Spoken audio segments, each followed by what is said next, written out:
equity, mate. I will say this about investing. Everything you do learn is cumulative. What I learned at 20 is useful. Welcome to another episode of Equity Mates, a podcast that covers our journey of investing. Whether you're an absolute beginner or approaching Warren Buffett status, our aim is to help break down your barriers from beginning to dividend. My name is Bryce, and as always, I'm joined by my equity buddy, Ren. How's it going? I'm very good, Bryce. Great to be back for another episode, and great to be joined by our most frequent returning guest. Yes. He was our very first guest, generous enough to give us his time when we knew nothing. And he continues to give us his time when we still don't know that much. Don't know about that. That's it, Ren. It's our absolute pleasure to welcome back for the last episode of 2021 before we get into our summer series, Andrew Brown. Welcome. Thanks, Bryce. Morning, Red. So for those who haven't heard of Andrew before or have just joined Equity Mates for the very first time, welcome. Andrew is the Executive Director at E72, an NX-listed LIC, and as Redden said, a regular guest on Equity Mates. Now, as tradition has it, we always get Andrew in at the start of each year to bring some bold predictions along with ourselves. And in today's episode, we're going to be closing out the year by reviewing some of the bold predictions that we made, having a look at why valuation still matters in the eyes of Andrew, and then looking forward to 2022, wrapping it all up. So can't wait. Absolutely. Should be fun. Valuation still matters. You wouldn't think that's a controversial statement, but hey, we're in 2021. Well, I think as we've moved through 2021, I think that's been proven, I think, quite clearly. And as things are changing into 2022, I think you're going to see that there's more of that as well. Yeah. Well, let's look back before we look forward, though. Yeah. So at the start of the year, you came on and you shared some bold predictions with us. I did. Absolutely. And some came off, some didn't. That's right. So let's go through it. Let's go through. Yeah. What I wanted to do is to really take what I think are two overarching lessons out of the bold predictions we made at the start of the year. And please remember, before you throw tomatoes at the computer screen, don't forget we did these on they were broadcast on the 4th of February. And of course, I don't get the chance to change anything. Well, let's also be clear. Ostensibly, we asked for bold predictions. Absolutely, yes, indeed. The first overarching lesson is I've actually brought a book today, which is the sequel to Peter Lynch's original book, which is called One Up on Wall Street, which was published in, I think, 1991. And the sequel is called Beating the Street. And in many ways, it's like some of the films where the sequel's actually better than the original, okay? And in my opinion, the sequel's better than the original here. Now, the reason for bringing the book, and there it is, 1994, yellowing pages and everything. Okay, towards the end of the book, it's got Peter's 25 golden rules, and I've used this golden rule so many times it's not funny, okay? And it's golden rule number 19, okay? Which is, quote, nobody can predict interest rates, the future direction of the economy, or the stock market. Dismiss all such forecasts and concentrate on what's actually happening to the companies in which you're invested. Okay, so when we do bold predictions at the start of the year, please bear that in mind. That I can tell you the economy is going to do X or Y, but you should know that some of the companies that you're looking at, the economy has no impact on whatsoever. Okay, viruses may, but the economy may not. Okay, and I think you're going to see that's a really overarching lesson from looking back, but also looking forward. Secondly, the other overarching lesson is with interest rates basically at zero still, it seems that valuation doesn't seem to have mattered until this year. Okay, and everybody said, it's great business model, it's great business model, it's great business model. And all of a sudden, and you guys fabulously did it, I think less than a week ago, when you published a table of, great business model companies like, Zoom Communications most obviously, where the stock, of course, has gone from 560 down to 200, call it. Okay, and there's a load of others have absolutely fallen off the shelf in a big way. Some because the business model is nowhere near as good as what people imagine, but, in the case of Zoom, it's a pretty damn good business model, as I think we all know, but people are paying way too much for it. Yeah. And as interest rates go up, because they will, okay, then valuation is going to matter more. So if you pay too much for this stuff, you're going to lose out. And in that vein, I think just one of the runs back, and Ren is trying to hide under the table because he's going red. If you go back and listen to the 4th of February, Ren chopped me off extremely brusquely. Really? That sounds when I mentioned an 8-letter name called Afterpay, and I mentioned that Afterpay was ludicrous, and Ren basically said, "Well, going into that." To be fair, we were wrapping up the episode, and I didn't want you two to get going. That's right. Anyway, the upshot was at the time Afterpay was $146.75, and it's been taken over since, of course, and the stock at the time of speaking is about 106. Okay, which goes to show you that even with the takeover, and even with the business growing and losing ever more money, then basically valuation did matter. And it's quite clearly mattered in the rest of that BNPL sector, as we know. So, if you own Zip at that time, you're underwater. And if you own Sezzle, you're positively drowning. If you want to hear some unfiltered thoughts on Sezzle, follow Andrew on Twitter. Yes. But I should just ask, with the Afterpay thing, I don't want to get bogged down in buy now, pay later.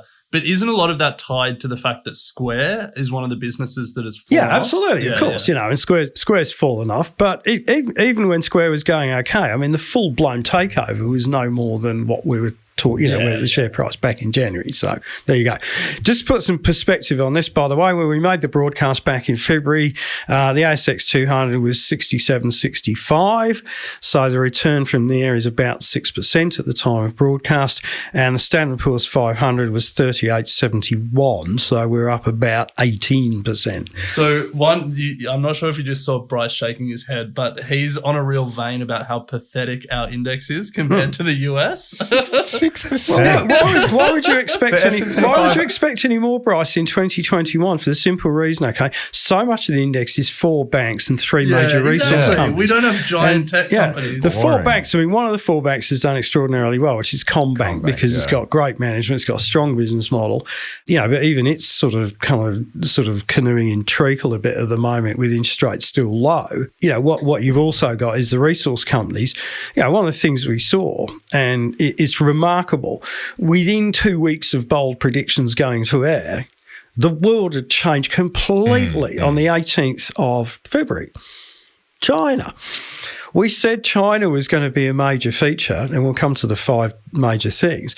And China really changed from the 18th of February onwards, and we'll go into why and how and everything else.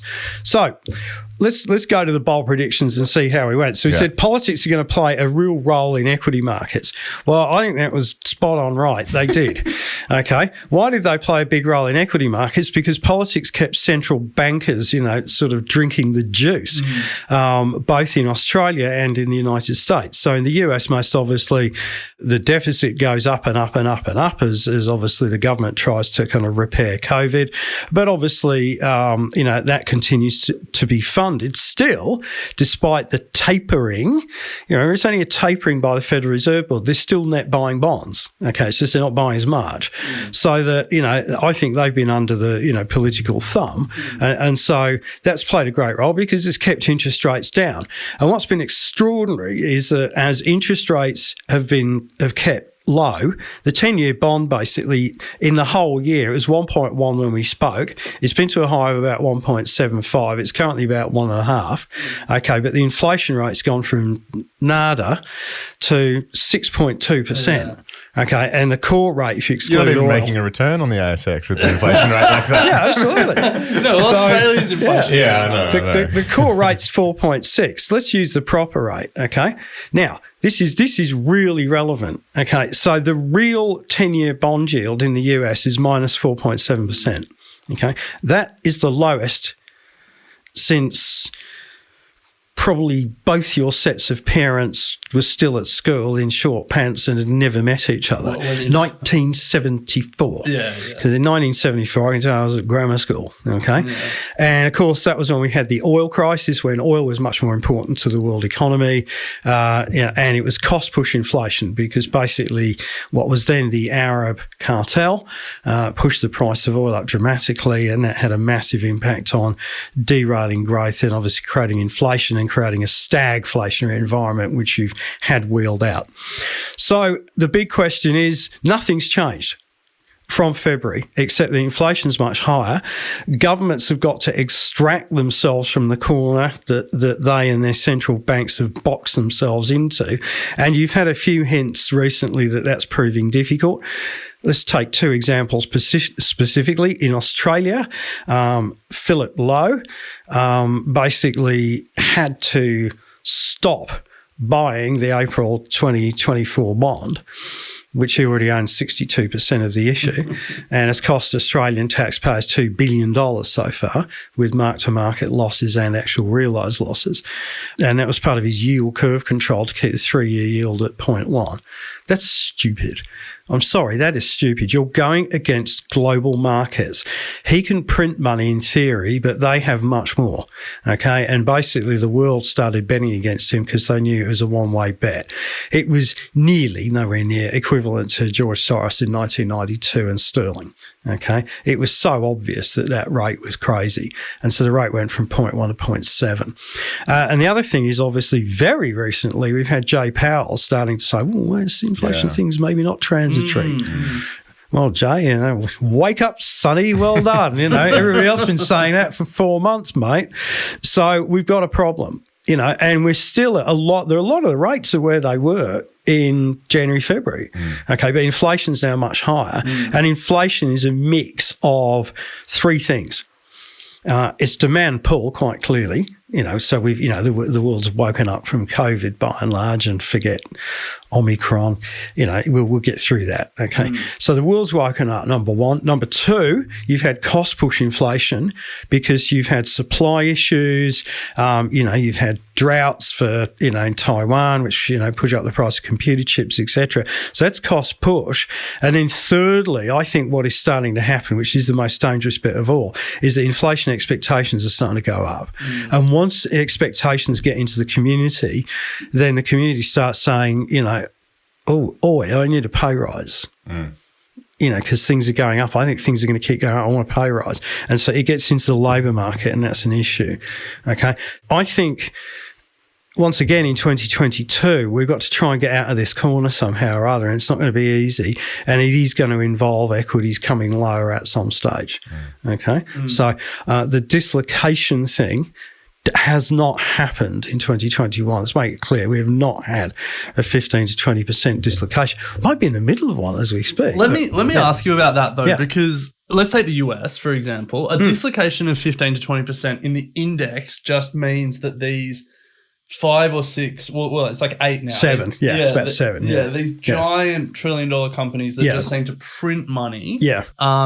Need to fall off for the index to fall off. If you normalize the index without them, we probably are seeing it. That is a brilliant point, because you've as you guys have pointed out, and as I'll touch on, you've had a massive fall off in what you might want to call the second line tech stocks. In not just America actually, but globally. And one of the global aspects is really crucial, and I think gives you an opportunity. I think a great opportunity as well.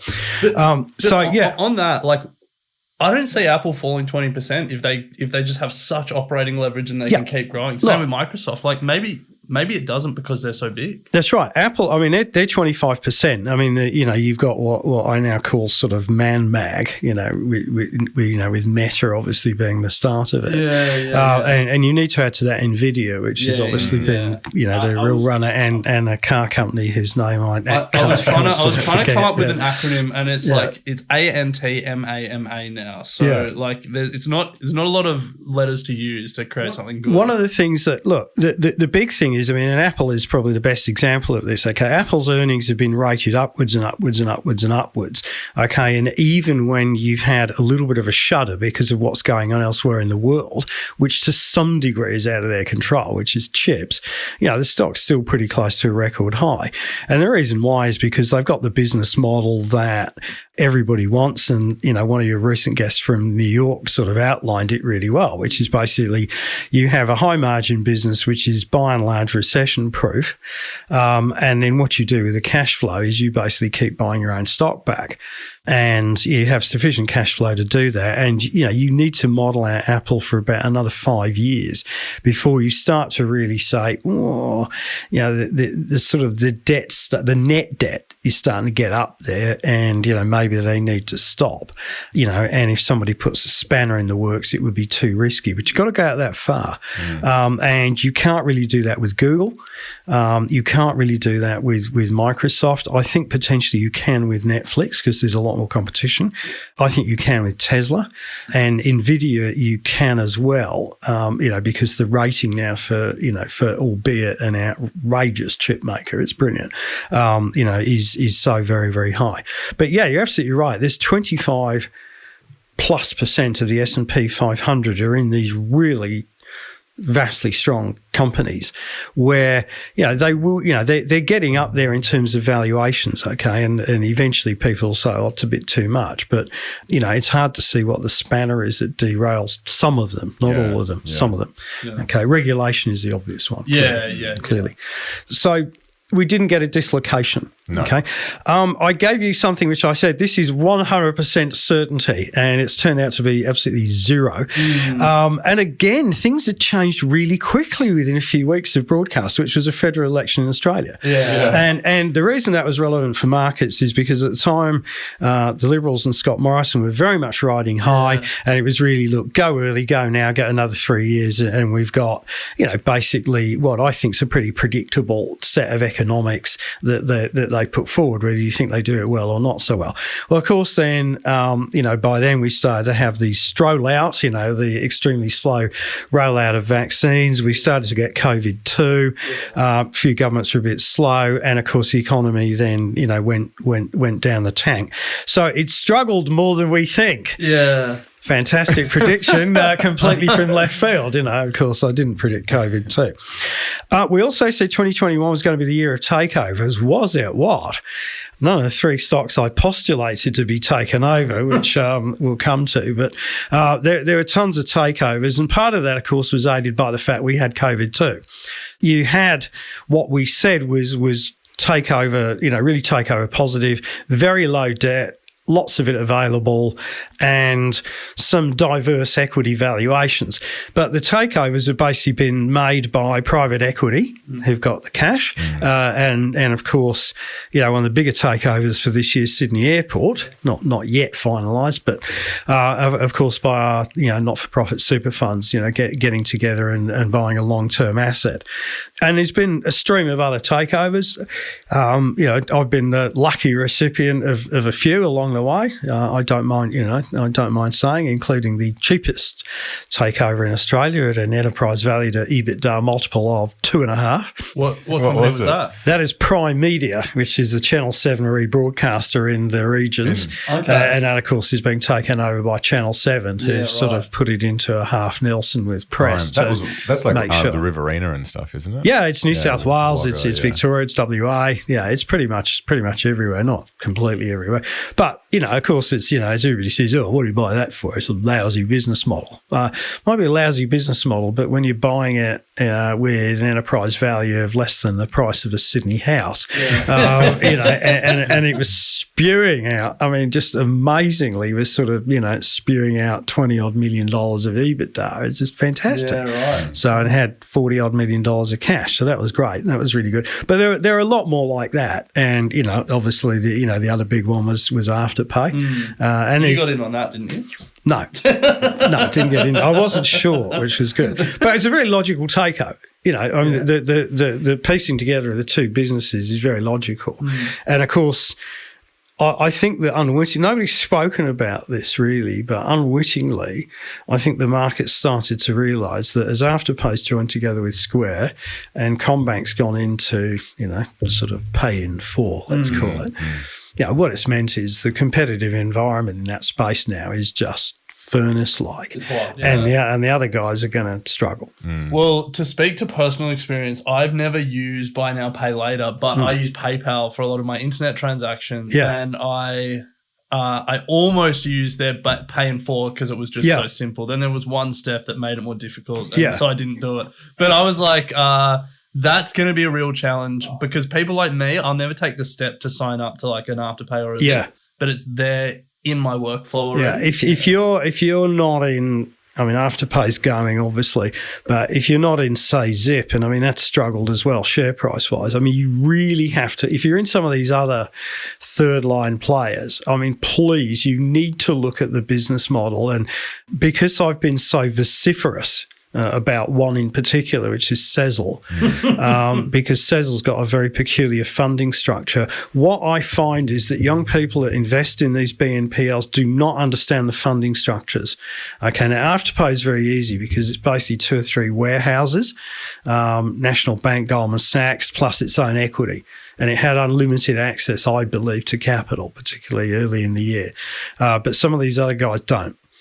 And if you don't have access to capital, you've got no business whatsoever in this space. So if you're holding some of these things, even though you may be losing money, please go through the business model. Please work out why your particular BNPL favourite's going to be a winner. Okay. And if it's not, get rid of it.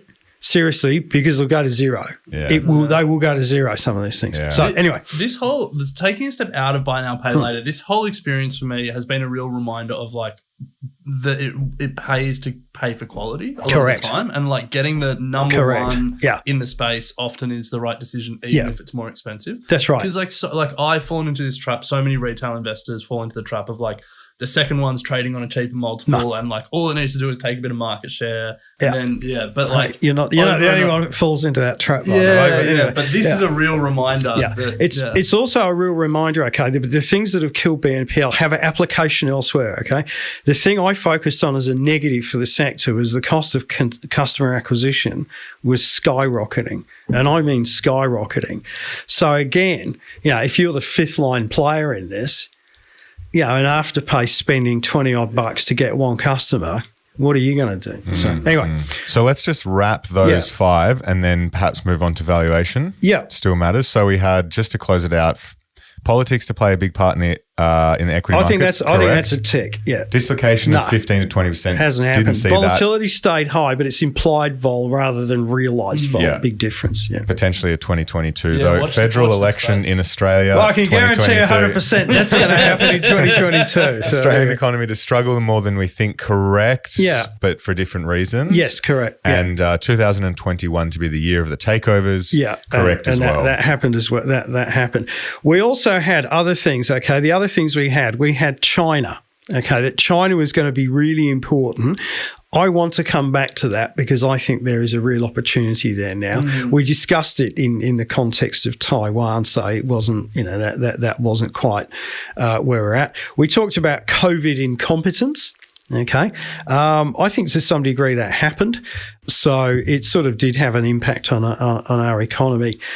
We also talked about the fact there'd be a bank takeover. Well, there sort of was because Bank of Queensland bought ME Bank. Anyway, that's cheating. I do want to make one other great point about what's gone on here because our 3 takeover stocks we had were Simic. That's down 28% from the broadcast date to today. Treasury Wine Estates, that's up about 17%, and Deterra Royalties is it's down about 6%, but you've had a dividend, so we'll call it flat between friends. Okay, so none of those have come off, which I think illustrates a few things. First of all, don't just bet on a takeover. There's got to be something behind it. But secondly, there's another lesson in there because I did make one other comment when we were talking about takeovers, and I did say to you, quote, you won't find a small cap fund in Australia that doesn't own Mainstream. Mainstream at the time was 98 cents, and there was this enormous takeover battle between Apex and SS&C. And the eventual takeout, and there was no takeover on the table, by the way, when we made that comment. And the eventual takeout price was $2.80. Wow. So it was not quite a trebling. Okay. So that teaches you another lesson, which is you can have all kinds of crap in your portfolio.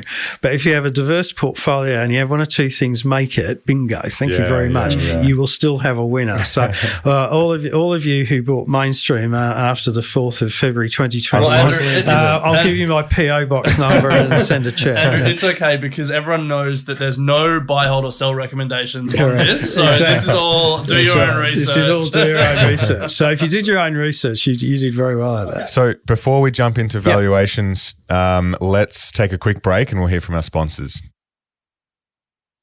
Moving on to valuation and why it still matters, Andrew. You've certainly been a value investor since the day we've met you. You've taught us a lot in that space. So why does valuation still matter for you at the moment? It matters a great deal now because interest rates are really not going to go much lower. Okay, they may trail around at this level for a while. Okay, but they're not realistically going to go any lower. And so the thing that maintains high multiples for good companies is realistically not going to get any better. Okay, and what you've started to see is where there's been even a minor hiccup for some of these very, very good companies, you've had a quite significant dislocation in share price. And as we've touched on already in this, we've touched on the second line tech stocks in the US. Let's just look at one. Okay, because I think it's really instructive as to why valuation matters so much and why getting the business model right matters. And that one is Peloton. Okay. A fund manager in Australia called TDM I thought was very, very brave, and I am in no way critical of them at all, okay, because they've got a super track record. They were brave enough to publish, and you can find it very easily on the internet, their thesis around Peloton, okay, when the stock was about 90 odd, I think, okay. I'll stand to be corrected on that. It had come down from 167. We'll chuck, because we've shared that link a few times, we'll chuck that in the show notes. So if people want to follow along, they can pull that out. And I think it's really instructive because they shared with you why they thought Peloton could get from its prevailing customer base of about 2.3 million up to a customer base of 25 million over a 10-year period. Okay, and they went through the sort of arithmetic and the reasoning behind that. And I looked at that and I thought, wow, you're really brave guys. Okay. I love your reasoning. I love your work. And I couldn't disagree more with it if I tried. Okay. The simple reason is, and I think Australia's brilliant. Australia's a great example of why. Peloton's come to Australia in a big way. Walk through Martin Place. No Tesla showroom there. It's a Peloton showroom there. I think Peloton's got no hope in Australia. I don't know why they're here. Why is that? Simple. We have sunshine. We have sunshine. I mean, the US has sunshine as well. Not in Boston, it doesn't, pal. You reckon it has sunshine in Boston in February? No. I can understand why Peloton does really well in, for example, the northeast of the US. I have no issue with that at all. Okay? If I lived in Chicago in, in a nice big unit, I love a Peloton. In Sydney, Melbourne, by and large across Australia, we're an outdoor country. A lot of us have proper bikes. I don't. A lot of us, do a lot of other things. We're an outdoor exercise country. This is for indoor exercise countries. Plus, it's expensive. Plus, I love it because the alternative costs nothing. It's called walking, which I do lots of, In defense of them, you could say everything the same about spin classes and gym classes absolutely. And gyms, full stop. I'm not questioning TDM or their reasoning. I'm just saying I disagree with the conclusion they reached from that reasoning. But the problem was, if you disagree with the conclusion and it looks as though Peloton is going to be stuck in low single-digit customer numbers, not moving towards 25 million over 10 years or 12 million over 5 years, at $165 a share, the valuation was completely cuckoo. And I'm going to contrast it with another major tech company later on in this podcast, Spotify. So what you had is Peloton started to fall apart. And because there was no valuation metric to justify where they were, then as soon as there's a bit of a problem, they're not growing as quickly as they thought. And, just go to the Peloton quarterlies and you can see that very, very clearly, particularly how poor the latest one was. Then, the shares, that's why the shares halved in a week. Yeah. And they're down 75%. Yeah, and they're down. I mean, they're basically 40 now.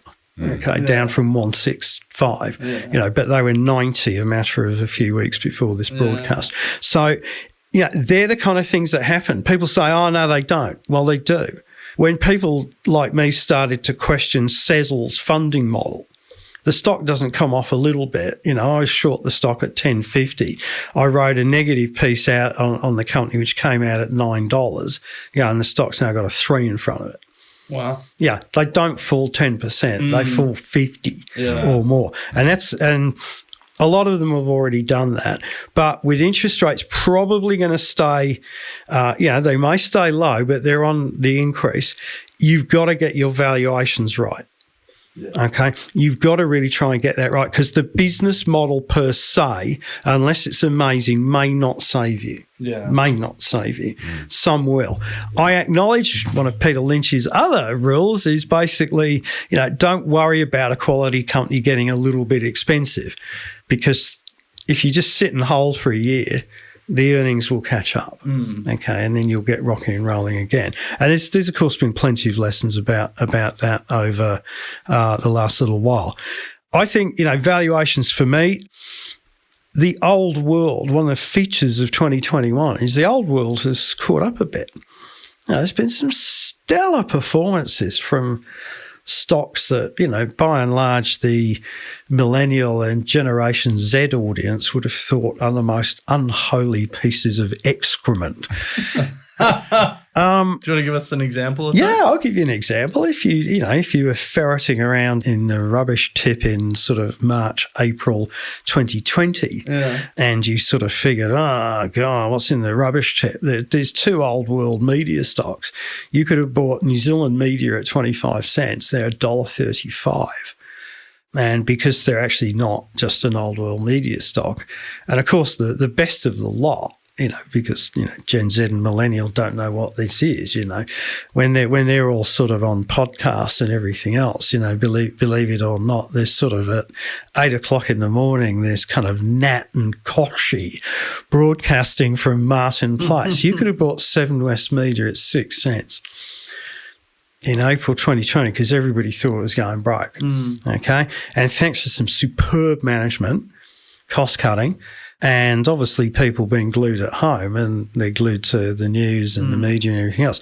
The stock recently touched 66. So it's up, tenfold, from the bottom. And their debt is now sufficiently low that they're paying cash to buy the Prime Media assets. Yeah. Of course, Prime Media was 9 cents and they're being taken out at what's effectively 36. Yeah. And, because of the way it's done, there's a bit more money in it than that, actually. So that's a 4-bagger from the low. And, I mean, Prime Media is the worst business model in Australia. no Worse question. than Peloton? Yeah, that's the worst business model in Peloton, but the valuation's good. So as a retail investor, how do you approach valuation? Okay, valuation, look, it's, there's not just one way. Okay, we all know the theoretical value of a company is the discounted future value of cash flow back to the equity investor. Okay, but there are lots of shortcuts to that, and particularly when companies own loose assets like properties and things of that nature, you've got to value those separately. So to me, what it means is that whether you're doing DCFs, which are not hard to do on a spreadsheet, or whether you're doing much more sophisticated valuations like me, what it means is you just need to be a little bit more conservative. You've got to build in just a little bit more, higher interest rate, not quite as aggressive a growth rate perhaps, going forward, because what you're going to find is that that's what the key people in the market are going to be starting to do. They're going to be starting to pull growth rates back. They're going to be starting to demand a higher return, okay? And so must you. And so you can't just get away with, it's a great business model. any longer. You couldn't last year, and it crept up on everybody. Yeah. No question. I mean, if you know, sorry to stress BNPL, but it's the best example in Australia of how it crept up on people. They're going, why is my zip not going back to $9? I think the Alphabets and the Amazons and the Apples of the world really poisoned a generation of investors' minds around, you know, having a great business model will make everything okay. Yeah, but what you've got to remember on, you know, I mean, Apple, as we've said, Apple reinvests their cash flow in stock buybacks by and large. I'm sure they pay dividends. Alphabet's the ultimate sum of the parts company. It's not easy to do. Nobody's saying it's easy to do. It's the ultimate sum of the parts company. You know, you've got, you know, effectively search and ad. You know, you've got YouTube, which is now broken out. You've got all the other bets. You can start to put numbers on some of the other bets as some of them get partly monetized. Okay. But he's the ultimate sum of the parts company. You know, the one of the reasons, I mean, you've got to remember, by the way, Alphabet has absolutely lapped virtually all the other, certainly if you go back to the big five as it was, it's lapped the other four this year. It's up over 70% this year. Okay. That basically is a mixture of the strength of the business model and the earnings coming through, and that has vindicated people's some of the parts valuations in that case. So approaching valuation, I think it's important in the sense of basically you need to be a bit more conservative in terms of actually how you do those valuations. You know, just be a little bit more wary about Mr. Lynch's advice here about letting stuff grow into the valuation. Don't throw things away, but, you know, don't go adding to your positions in stocks without being a little bit more disciplined would be my viewpoint. Yeah. And when you say be a bit more conservative, do you mean a higher discount rate? Yep. Is that the main way? There are two obvious ways that you do it, a higher discount rate and a slightly lower growth rate, you know, for your, for your cash flows or earnings or however you're doing that. So on the discount rate, you know, there's some people that will, you know, you look at like what they want in terms of expected return or cost of capital they might look at. Some just will have a fixed number. You know, some people will say 10% is just a standard discount rate and that works. How do you approach setting a discount rate? Depends on the industry, quite clearly. I'm prepared to be a little bit more liberal when I think there's genuine growth in the industry, and I think the industry is at a real turning point. And I'm going to give you an example of that as we go on. You know, whereas in other industries, I mean, for Prime, for example, I assumed, you know, when its franchise was renewed in 18 months' time, and so I just did a cash flow at 5 years, and I stopped it there. So that was about the most conservative thing I can think of. You know, so just a 5-year cash flow, the cash was declining, and I got it to a stage where I said the company's making a loss on cash, and so it's going to close down. And I still got much more than the prevailing share price. So I was, you know, happy player. So, you know, there are things like, it really depends on the industry. Okay. Yeah. I often, you said, just a standard rate, 10%. That's not the stupidest thing in the world to actually do. That's not really that crazy to do. You know, it may sound crazy if you're in a very, very growth industry, but it's kind of markets like this when they dislocate. You know, so when markets dislocate, you might be in a hefty growth industry, but the share prices come down so much that you get your 10% desired return, you know, in an industry that's growing 10, 15, 20%. Okay. And I think the one thing that I will not shy away from is that dislocation in industries, not in markets, but disruption in industries, the pace is not slowing. No, that's the thing. The pace is not slowing. So you've got to remember, you know, let's use BNPL again. This is Harvard Business School stuff for a few years time, because BNPL's come in as a disruptor only a matter of a few years ago. Australia's obviously been its major proving ground, and it's been disrupted already. Why? Because the big guys sat back, let the small guys lose a lot of money. One came out of the pack because their management was far better than the others. You know, it's done a deal where basically, you know, it's ending up with a two-way business model, you know, with the merger with Square, okay, and the others are going to be left in the dust, and the big banks have now come into play, okay, and PayPal's come into play, and so it's meant that all these fintechs, all these small guys that were going to come in and, they've made their founders a ton of money because some of them are, and I bet none of you read the prospectuses of how much money got taken off the table when you put your money in. So some of these guys don't care anymore because they've made 20 and 40 million bucks already. So if the company goes bust, doesn't matter. Okay, there's a few need things to work. What's critical is those guys have been disrupted already, and they were going to be the disruptors because because the payment system's not that. I mean, let's be blunt, it's not that sophisticated. You don't need 88 ways, for me to give Ren money. I can already do it instantly through Osco, which is obviously, part of BPay, except through National Australia Bank. Get your act together, please. But Westpac, Ren will have money in 10 seconds from me via Osco. So why do I need some sophisticated payment system, run by a bloke wearing his baseball hat backwards? Oh, sorry. You simply don't. I mean, there's other things, to do with crypto, to do with foreign currencies, and to do with stocks and linking stocks to instant stuff. So there's things like that. But there's only so many ways you need it. And so the disruption in part of that sector is already over. It's finished. And disruptors have been buried. Or some of them.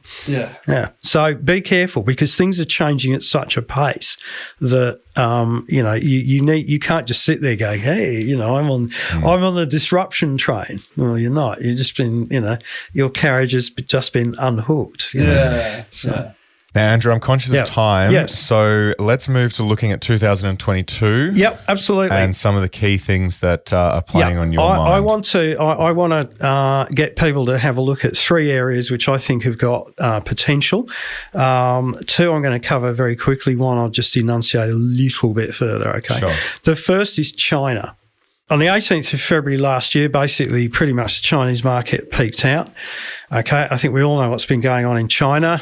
It's basically the 2 words common prosperity, which means equality, which means obviously all kinds of reforms instituted by President Xi. We've obviously had slower growth, and that's had an impact on Australia. The iron ore price peaked out at, depending on which measure you use, around about sort of 230 in early May. It was about 170 when we spoke in February, and it's now 100. US per tonne. Okay, so that slower Chinese growth has had an impact, and that's why our market's been a bit sloppy because obviously it's pretty hard if you're BHP or Brio and you're not a meme stock like Fortescue, to make forward progress. Okay, but what's really happened is, of course, the China internet market really peaked out in the middle of February. You're telling me, Andrew, my stock of the year was Tencent. Yeah, well, you're down 38% as we speak from the 17th of February. Okay, I mean, Alibaba's down over half. It's down about 55% from then. The China A50 index, which I find probably the most useful, that's down 25% from 2 weeks after we made the podcast earlier in the year. The Hang Seng index is down roughly the same. It's down 24%. I think there's a great opportunity there. Okay, these companies are not going away. They may have had their wings clipped, absolutely. They may have to make more donations to the government, absolutely. But they're now not expensive. What's one of the best ways to play them? Okay, there's something called the Crane Shares CSI China Internet ETF. And Tencent, JD, and Alibaba are 3 of the 4 biggest holdings in that. They're cumulatively about 27% of it. The stock code is KWEB. I'm assuming over in the US? Over in the US. Okay, so it's a US ETF. It trades on the NYSE ARCA, where most of the ETFs over there trade. I own it, obviously, and I bought it relatively recently because think about what's happening to these companies when they're down. The smallest decline since February's JD is down 20. Think about them versus their US counterparts. Plot yourself a gap of the NASDAQ 100 will do because the big 5 or 6 are 40% of that. And KWEB, which is an ETF. Yeah, it's just there's no vice in this. It's just widening and widening and widening, and yet by and large, they do many of the same things to a different populace. I think that's a real opportunity now. It's contrarian, I acknowledge, but I'm there. One thing, whenever we post about like Chinese companies on our Instagram or in our Facebook group, the big question from the Equity Mates community is all around regulatory risk. Yeah, absolutely. How do you think about that, and how do you like factor that into your analysis? It's got to come in terms of price, the price you pay. And when these stocks are down, 40 to 50%, on what? Regulatory risk. Because with the exception of Alibaba, that's basically what it is. Because JD, for example, is still growing, very, very strongly. Alibaba, I acknowledge the growth rate has come off a little bit. So that's what's caused this dislocation by and large. And don't forget, it means, your China market's down 25% at a time the US market on the NASDAQ, is up 25 plus. Okay. So there's a real gap there. So in my opinion, I think there's a real opportunity there that hasn't been there for quite some years. So, and the easiest way, rather than just jump on the Alibaba horse, for example, is as usual with these things, because it's a thematic. Rather than explicitly saying this company's so cheap, it's a thematic. So you buy an ETF, obviously. Okay. Yeah.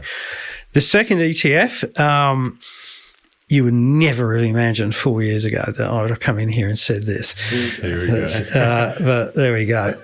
Is the Advisor Shares Pure US Cannabis ETF. Okay. Really? Yeah. Why? Jeez. It's really out of favour. Okay, it's had a little bit of a bounce recently, and just with market volatility has gone back close to its lows.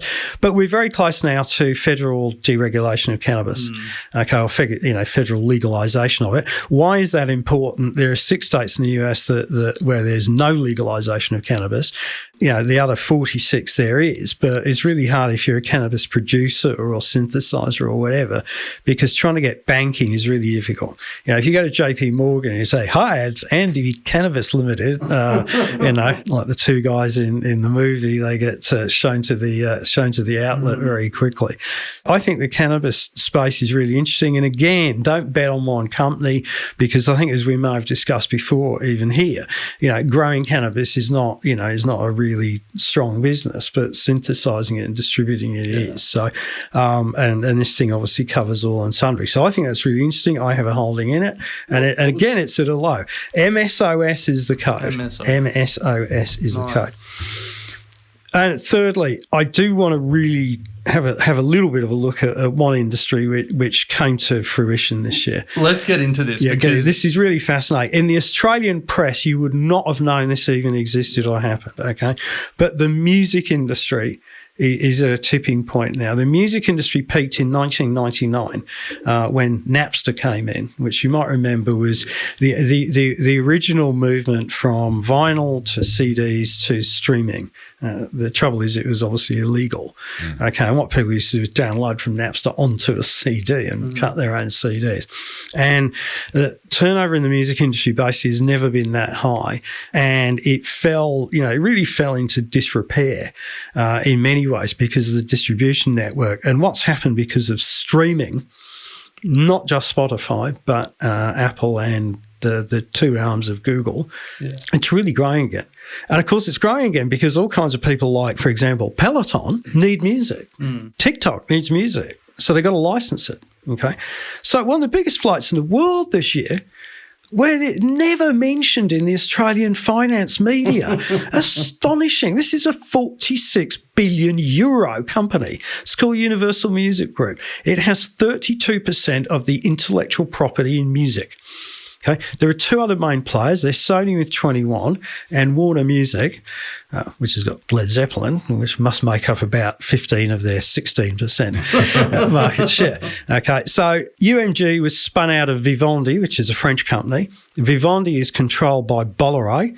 Bolloré is controlled by Odette, and Odette is controlled by itself. Okay, so it's part of Vincent Bolleré's what are called Breton pulleys, where each company controls itself. Okay, if you want to see how that works, go to the East 72 AGM presentation for the 23rd of November. I show you how each company owns 50% of each other on the way down and 50% on the way up until you get to Odet, which is publicly listed and we have a shareholding in, and it trades at a quarter of what we think it is worth. It controls Bolloré, which trades at half what we think it is worth, and it controls Vivendi, which is at least at a 40% discount of what it's worth.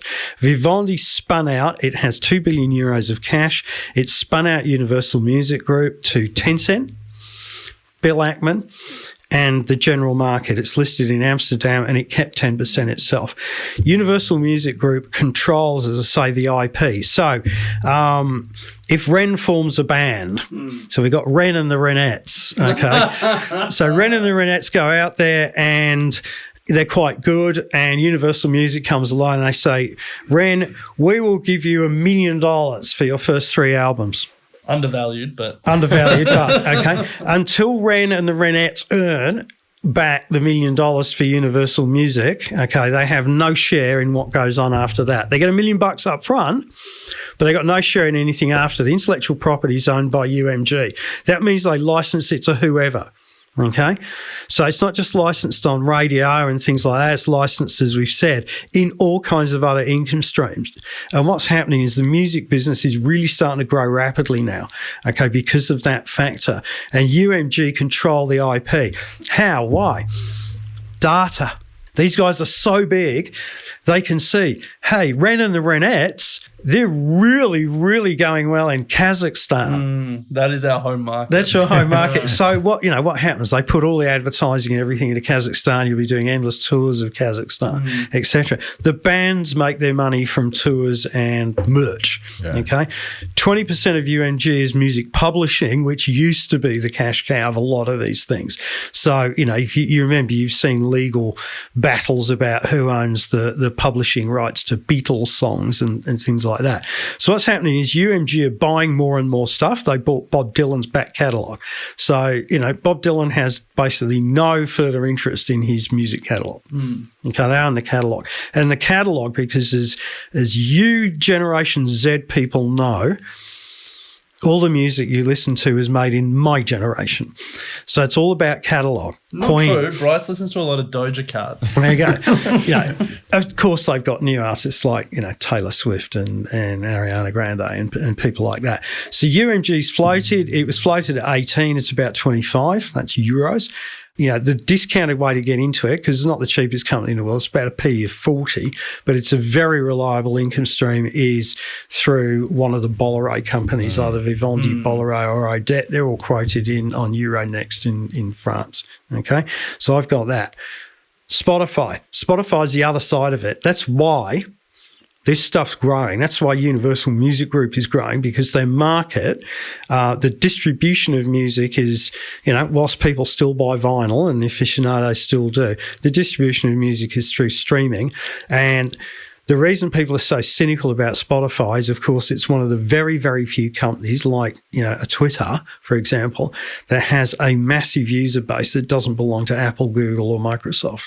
Okay, so Spotify, to give you an idea, Spotify has 172 million premium subscribers who pay on average about €4.40 a month to listen. Okay, and they're miles ahead of Apple or the Google stocks. Okay, miles ahead. Okay, because they have a genius as well called Daniel Alec, who runs the company. They're profitable now. And the great thing that's growing Spotify is podcasting. Yeah. And that's only really come along in the past 2 years, really, in terms of the growth of podcasting, okay? And we know how cluttered podcasting is. I walk to work 2 days a week, okay?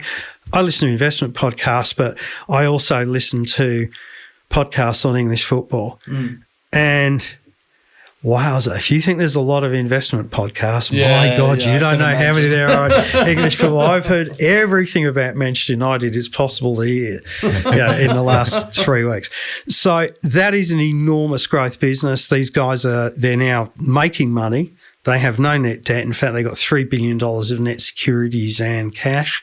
It's a $42 billion enterprise value, roughly. But I think when you line that up against other things, it's actually not that expensive. For an industry that is still somewhere in the vicinity of only 2/3 of its peak in 1999.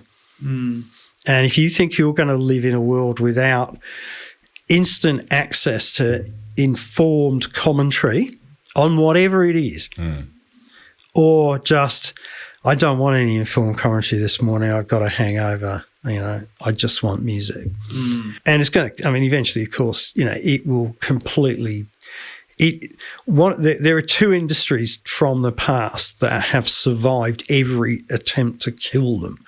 Okay, one is cinema, and I think that will still go on and will still never die.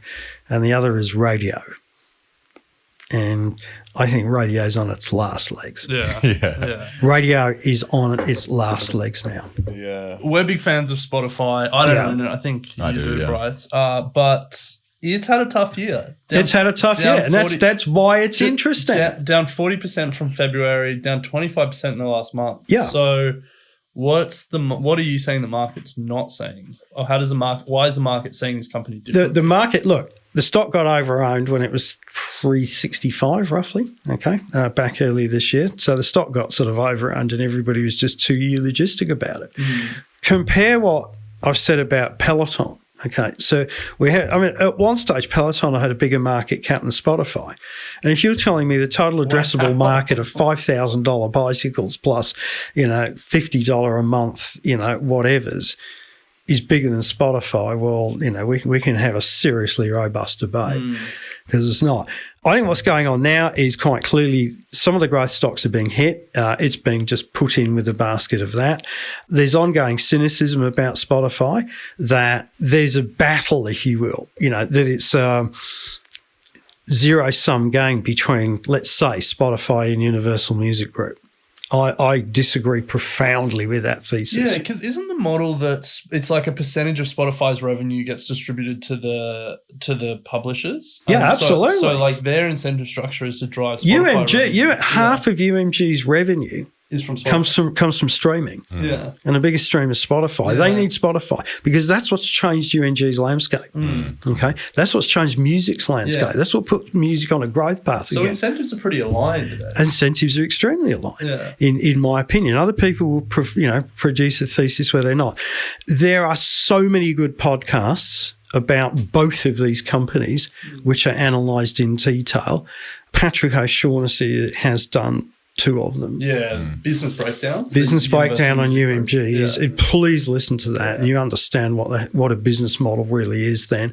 And he's also interviewed Daniel Ek as well. Yeah, he's interviewed him twice and Daniel Ek hasn't come on our show, which is a real thorn in our side. He should be alongside the obvious, Tim Cooks and people like that. Yeah. He I think is absolutely fantastic. Finally, look, I've got a couple of fallen angels in Australia. One is trading on 14 times earnings. Its currency is in US dollars. It's benefiting from what's happening at the moment, which people have forgotten, which is Ansell. Oh, yeah. It's one of Australia's best run companies, 15% return on invested capital. And so when you compare that to the rest of the Australian market, I think that's really cheap. So it's fallen angel. Wow, it's only trading on 14 times earnings. Only 14 times. Remember, the earnings are given to you in US dollars, mate. So it's 71. That's pretty cheap.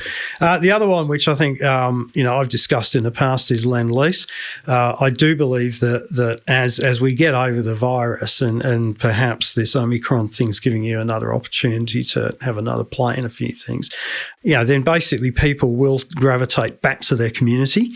And I think people will gravitate back to where culture is and they will not live by the seaside. I acknowledge there are reasons to live by the seaside, and yes, you can work from there, but people crave relationships with each other. And I think that means that cities which have stopped growing will now start growing again. And Lend-Lease is the prime builder around the world. It's one of the great builders around the world in urban renewal. So obviously you can see what they've done in Sydney and Melbourne. Sydney's Barangaroo, which was by and large built by Lend-Lease. But they've got huge projects in London, San Francisco, Milan, and other places as well. The shares are less than half of what they were 21 years ago. Wow. Okay. Jeez, that's a tough 21 That's years. That's a tough 21 years. There are some reasons behind that and everything else. They've got a new MD, and I think they're particularly interesting. They're a very difficult valuation play. Yeah. I've looked at them for years and years and years, so I've got a bit of an advantage. But they're the kind of two things I'm looking at in valuation space: fallen angels, but not non-growth companies in Australia. Love it, Andrew. There you go. We got there. Final word. Yeah. You may have gathered, if I'm looking at Spotify, if I'm looking at Bolloré, which is a conglomerate, if I'm looking at Chinese internet stocks, if I'm looking at cannabis, Australian property developers, and basically, protective glove manufacturer, is that telling you something? That in 2022, you are not going to be riding a single theme, as you maybe have been able to in 2021 with the big 5, 6, 7 or 8. Okay. You are going to have to be eclectic and esoteric in your investing. You're going to have to look in corners you may not wish to look at.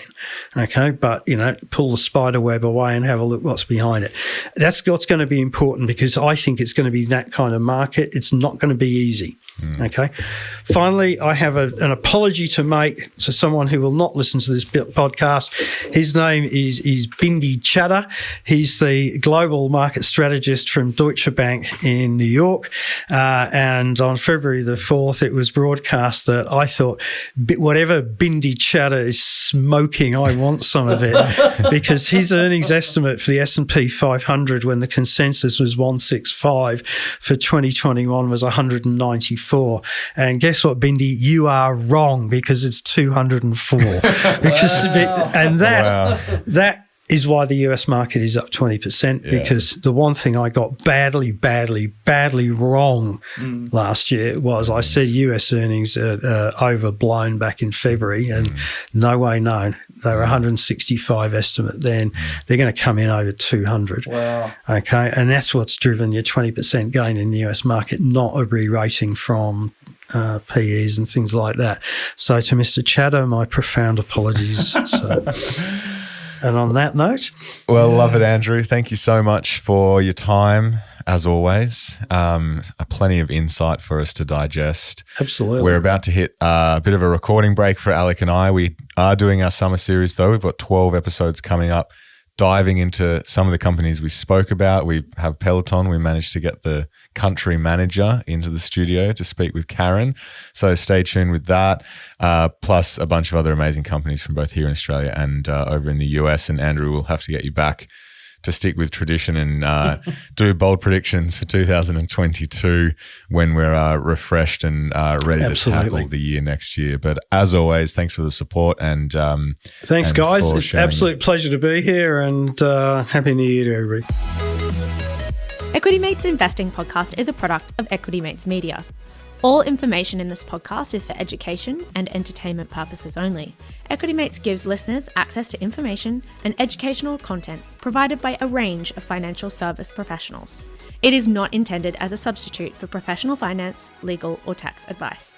The hosts of Equity Mates Investing Podcast are not financial professionals and are not aware of your personal financial circumstances.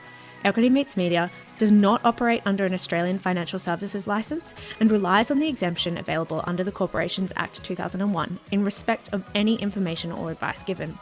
Before making any financial decisions, you should read the product disclosure statement and, if necessary, consult a licensed financial professional. Do not take financial advice from a podcast or video. For more information, head to the disclaimer page on the Equity Mates website, where you can find ASIC resources and find a registered financial professional near you.